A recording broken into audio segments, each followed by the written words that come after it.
اللہ اکبر اللہ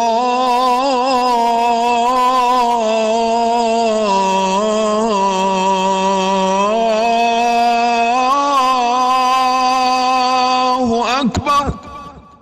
اے ایمان والو، جب جمعے کے دن نماز کے لیے پکارا جائے تو اللہ کے ذکر کی طرف لپکو اور خرید و فروخت چھوڑ دو، یہ تمہارے لیے بہتر ہے اگر تم سمجھو۔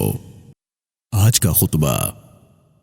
تحریر حضرت مولانا پروفیسر محمد یوسف خان صاحب حافظہ اللہ تعالی، شیخ الحدیث و ناظم تعلیمات جامعہ اشرفیہ لاہور۔ عنوان: قربانی کی حیثیت، تاریخ قربانی اور احکام۔ الحمدللہ، ہر طرح کی تعریف اللہ رب العالمین کے لیے ہے جو تمام جہانوں کا پروردگار ہے۔ وہی ہے جو برکت عطا فرماتا ہے، وہی ہے جو آسمان سے می برساتا ہے، وہی ہے جس نے ہمیں لباس عطا فرمایا، وہی ہے جو ہمیں رزق بہم پہنچاتا ہے۔ میں گواہی دیتا ہوں کہ اللہ کے سوا کوئی الہ نہیں، وہ واحد ہے، وہ اکیلا ہے، اس کا کوئی شریک نہیں۔ میں یہ بھی گواہی دیتا ہوں کہ حضرت محمد مصطفیٰ صلی اللہ علیہ وآلہ وسلم اللہ کے بندے اور اس کے رسول ہیں۔ فرمان باری تعالی ہے: یا ایھا الذین آمنوا اتقوا اللہ حق تقاتہ ولا تموتن الا وانتم مسلمون۔ اے مومنو، اللہ سے یوں ڈرو جیسے اس سے ڈرنے کا حق ہے، اور تم کو موت نہ آئے مگر اس حال میں کہ تم مومن ہو۔ اما بعد، مفہوم قربانی۔ قربانی کا لفظ قربان بروزن سلطان سے ماخوذ ہے۔ عربی زبان میں قربان اس چیز کو کہتے ہیں جس کے ذریعے اللہ تعالیٰ کا قرب حاصل کیا جائے۔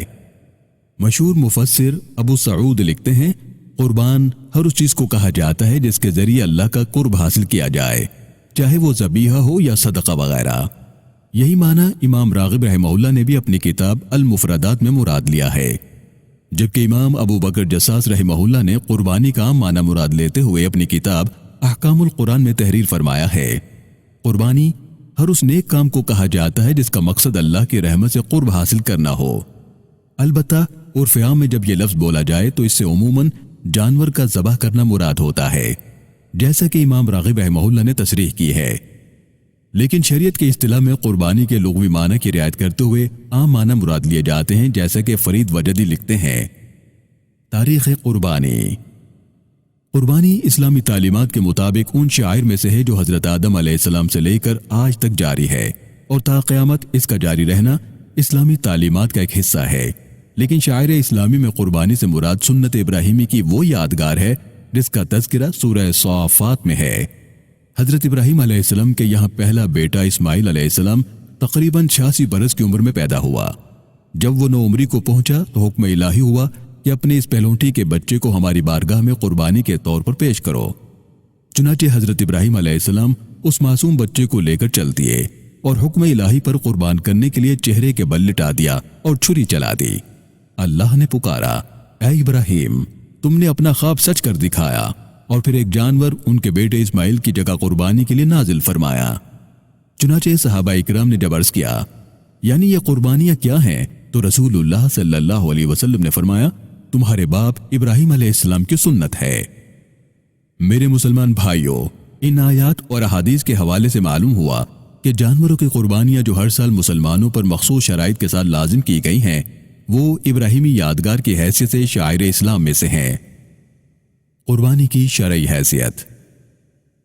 شریعت اسلامی میں قربانی کو ایک اہم عبادت قرار دیا گیا ہے۔ چنانچہ اللہ رب العالمین قرآن حکیم میں ارشاد فرماتا ہے، اور ہم نے ہر امت کے لیے قربانی مقرر کر دی ہے تاکہ وہ ان چوپاؤں پر بوقت ذبح اللہ کا نام لیں جو اللہ نے انہیں عطا فرمائے ہیں۔ اسی طرح سورۃ الکوثر میں ارشاد فرمایا، بس آپ نماز پڑھیے اور قربانی کیجیے۔ ان احکام قرآنی کے پیش نظر قربانی کو واجب قرار دیا گیا ہے، جیسے کہ صاحب ہدایہ فرماتے ہیں کہ یہ قول امام ابو حنیفہ رحمہ اللہ کا ہے اور یہ راجح ہے۔ قربانی کا حکم تمام مسلمانوں کے لیے ہے، حجاج کے لیے مخصوص نہیں۔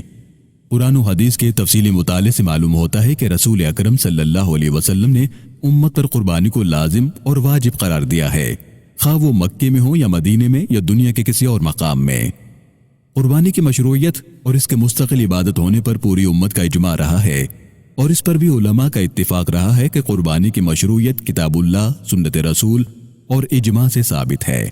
جیسے کہ ابن قدامہ نے لکھا ہے، اسی سے معلوم ہو گیا کہ قربانی کی تخصیص حجاج کرام سے کرنا اور غیر حجاج سے مسلمانوں کو اسے خارج کرنا صحیح نہیں۔ حوالے کے لیے ملاحظہ ہو المغنی لابن القدامہ۔ عمومیت حکم قربانی از قرآن حکیم۔ اور قربانی کے حکم کی سب سے بڑی دلیل قرآن حکیم کی یہ آیت مبارکہ ہے۔ فرمایا قل ان صلاتی و نسکی و محیای و مماتی للہ رب العالمین۔ آپ کہہ دیجئے کہ میری نماز، میری قربانی، میرا جینا اور میرا مرنا اللہ ہی کے لیے ہے جو تمام جہانوں کو پالنے والا ہے۔ اس آیت مبارکہ میں لفظ نسک عام ہے، نہ مکے کا ذکر ہے نہ حج کا۔ لفظ نسک کے کئی معنی آتے ہیں، لیکن محققین نے یہاں ذبیحہ مراد لیا ہے۔ چنانچہ ابن جریر رحمہ اللہ نے اپنی تفسیر میں سعید ابن جبیر، قتادہ و ضحاک وغیرہ سے اس آیت مبارکہ میں نسک کا معنی قربانی بیان کیا ہے۔ حوالے کے لیے ملاحظہ کیجئے تفسیر ابن جریر۔ امام ابو بکر الجساس رحمہ اللہ نے اسی آیت مبارکہ سے وجوب قربانی کے لیے بھی استدلال کیا ہے۔ چنانچہ وہ اس آیت مبارکہ کے احکام کی تشریح کرتے ہوئے لکھتے ہیں، جب اللہ رب العالمین نے نسک کو صلاۃ کے ساتھ متصل ذکر کیا تو اس سے یہ بات معلوم ہوئی کہ یہاں نماز عید اور قربانی مراد ہے، اور قربانی کا وجوب بھی اسی سے ثابت ہوا، کیونکہ اسی کے بعد آیت مبارکہ میں یہ الفاظ ہیں، اور اسی کا مجھے حکم دیا گیا ہے، اور امر سے وجوب ثابت ہو جاتا ہے۔ جبکہ سورۃ الکوثر میں ارشاد باری تعالیٰ ہے فَصَلِّ لِرَبِّكَ وَانْحَرْ، یعنی اپنے رب کے لیے نماز پڑھ اور قربانی کر۔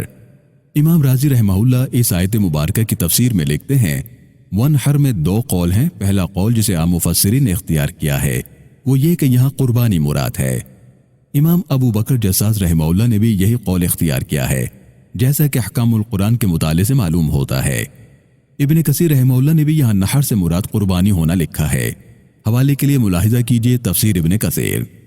ان تمام تفصیلات سے واضح ہوا کہ قربانی کا حکم عام مسلمانوں کے لیے ہے، اسے حجاج کرام کے ساتھ مخصوص کرنے کا کوئی مطلب نہیں۔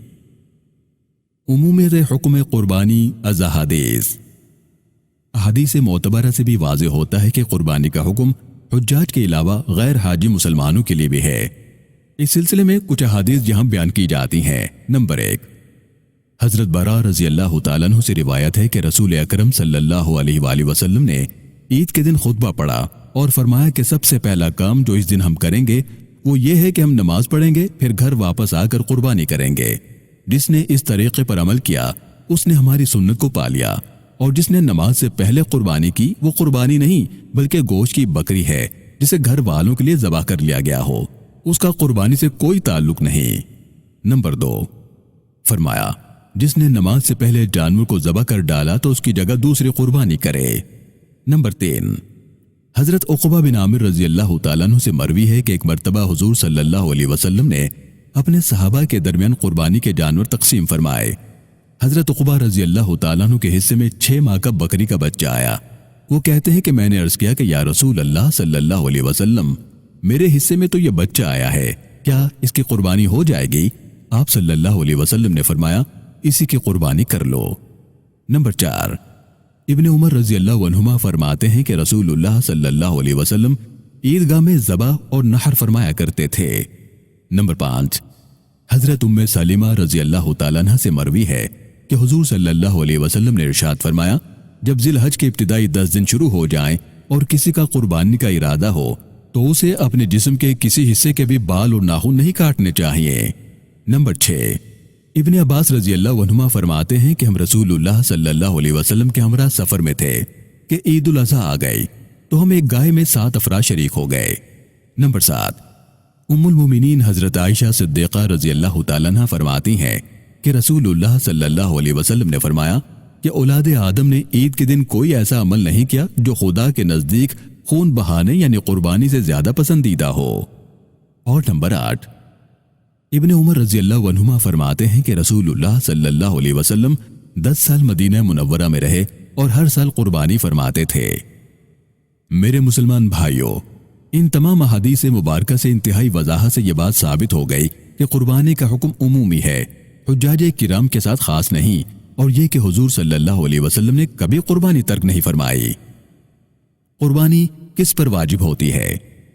قربانی ہر اس مسلمان بالغ مقیم پر واجب ہوتی ہے جس کی ملکیت سے 87 گرام سونا یا 212 گرام چاندی یا اس کی قیمت اصلی ضرورت سے زائد موجود ہو۔ یہ مال خواہ چاندی ہو، سونے کے زیورات ہوں یا مال تجارت یا ضرورت سے زائد گھریلو سامان ہو، قربانی کے مسئلے میں اس مال پر سال گزرنا بھی شرط نہیں۔ یہاں ایک مسئلہ سمجھ لیجئے، بچے اور مجنون کی ملکیت میں اگر اتنا مال ہو تو اس پر یا اس کے ولی پر قربانی واجب نہیں۔ دوسرا مسئلہ بھی سمجھ لیجئے، جس شخص پر قربانی واجب نہیں تھی لیکن اس نے قربانی کے لیے جانور خرید لیا تو اب اس پر قربانی واجب ہو گئی، اس لیے کہ شرعی طور پر کوئی بھی نفلی کام شروع کرنے کی وجہ سے واجب ہو جاتا ہے۔ ایام قربانی۔ حضرت عبداللہ ابن عمر رضی اللہ تعالیٰ عنہما فرماتے ہیں کہ قربانی کے دن کے بعد 2 دن اور قربانی کے ہیں۔ اس روایت سے معلوم ہوا کہ قربانی کی عبادت صرف 3 دن کے ساتھ مخصوص ہے، دوسرے دنوں میں قربانی نام کی کوئی عبادت نہیں، اور قربانی کے ایام 10، 11 اور 12 ذی الحج کی تاریخیں ہیں۔ ان میں جب چاہے قربانی کر سکتا ہے، البتہ پہلے دن قربانی کرنا افضل ہے، اور اس بات کا خیال رکھنا بھی ضروری ہے کہ آخری دن غروب آفتاب سے 8 پون گھنٹہ پہلے قربانی کر کے فارغ ہو جائے۔ قربانی کے لیے جانور۔ قربانی کے لیے کون سے جانور ہونے چاہیے؟ نمبر 1، بکری، دمبا، بھیڑ، یہ ایک ہی شخص کی طرف سے قربان کیے جا سکتے ہیں۔ نمبر 2، گائے، بیل، بھینس، اونٹ 7 آدمیوں کی طرف سے کافی ہیں، لیکن ان 7 میں سے کسی کی نیت محض گوشت کھانا نہ ہو۔ نمبر 3، بکرا، بکری کے لیے 1 سال کا ہونا ضروری ہے۔ بھیڑ اور دمبا اگر اتنا موٹا تازہ ہو کہ دیکھنے میں سال بھر کا معلوم ہو تو بھی جائز ہے۔ گائے کی عمر 2 سال ہو، اونٹ کی 5 سال ہو۔ نمبر 4، اگر جانور فروخت کرنے والا جانور کی عمر پوری بتا رہا ہو اور ظاہری حالات میں اس کی تکذیب کی کوئی دلیل سامنے نہیں تو اس پر اعتماد کرنا جائز ہے۔ نمبر 5، جس جانور کے سینگ پیدائشی طور پر نہ ہو یا درمیان میں سے ٹوٹ گیا ہو اس کی قربانی درست ہے، اگر سینگ جڑ سے اکھڑ گیا ہو تو اس کی قربانی درست نہیں، جیسا کہ حضرت علی رضی اللہ تعالیٰ عنہ سے مروی ہے۔ خصی بکرے کی قربانی نہ صرف یہ کہ جائز بلکہ افضل ہے کیونکہ رسول اللہ صلی اللہ علیہ وسلم نے اس کی قربانی فرمائی ہے، جیسا کہ حضرت جابر رضی اللہ تعالیٰ عنہ کی روایت ہے۔ لنگڑے، کانے اور اندھے جانور کی قربانی درست نہیں، نیز ایسے مریض اور لاغر جانور کی قربانی بھی درست نہیں جو قربانی کی جگہ تک اپنے پیروں پر نہ جا سکے، جیسا کہ حضرت براء بن عازب رضی اللہ عنہ کی روایت سے ثابت ہے۔ جس جانور کے تہائی سے زیادہ کان یا دم وغیرہ کٹی ہو اس کی قربانی جائز نہیں، جیسا کہ حضرت علی رضی اللہ تعالیٰ عنہ سے مروی ہے۔ جس جانور کے بالکل دانت نہ ہو یا اکثر نہ ہو اس کی قربانی جائز نہیں۔ اسی طرح جس جانور کے کان پیدائشی طور پر نہ ہو اس کی قربانی بھی درست نہیں۔ اگر جانور صحیح سالم خریدا تھا پھر اس میں کوئی ایسا عیب پیدا ہو گیا جو قربانی سے مانع ہے تو اگر خریدنے والا غنی یعنی نصاب والا نہیں تو اس کے لیے اسی عیب دار جانور کی قربانی جائز ہے، اور اگر یہ شخص غنی یعنی صاحب نصاب ہے تو اس پر لازم ہے کہ اس جانور کے بدلے دوسرے جانور کی قربانی کرے۔ احکام قربانی۔ عید کی نماز سے پہلے قربانی کرنا جائز نہیں، لیکن جس شہر میں کئی جگہ عید کی نماز ہوتی ہو وہاں اگر ایک جگہ بھی نماز عید ہو چکی ہو تو پورے شہر میں قربانی جائز ہو جاتی ہے۔ قربانی کا گوشت فروخت کرنا حرام ہے۔ قربانی کا سارا گوشت خود استعمال کرنا یا محفوظ کر کے کافی عرصے تک استعمال کرنا بھی جائز ہے، لیکن افضل یہ ہے کہ قربانی کے گوشت کو 3 حصوں میں تقسیم کر دیا جائے، ایک حصہ اپنے اہل و عیال کے لیے، ایک حصہ احباب اور اعزاء کے لیے اور ایک حصہ فقراء اور مساکین کے لیے۔ قربانی کے جانور کا دودھ نکالنا، اس کے بال اور اون وغیرہ کاٹنا جائز نہیں، اگر ایسا کر لیا تو دودھ یا بال کی قیمت صدقہ کرنا واجب ہے۔ مجھے اللہ رب العالمین کی ذات سے امید ہے کہ ان مسائل سے آپ بہت کچھ سیکھ چکے ہوں گے۔ اللہ رب العالمین سے دعا ہے کہ اللہ تعالی ہم سب کی قربانی کو اپنی بارگاہ میں شرف قبولیت عطا فرمائے، آمین۔ والسلام علیکم ورحمۃ اللہ تعالی وبرکاتہ۔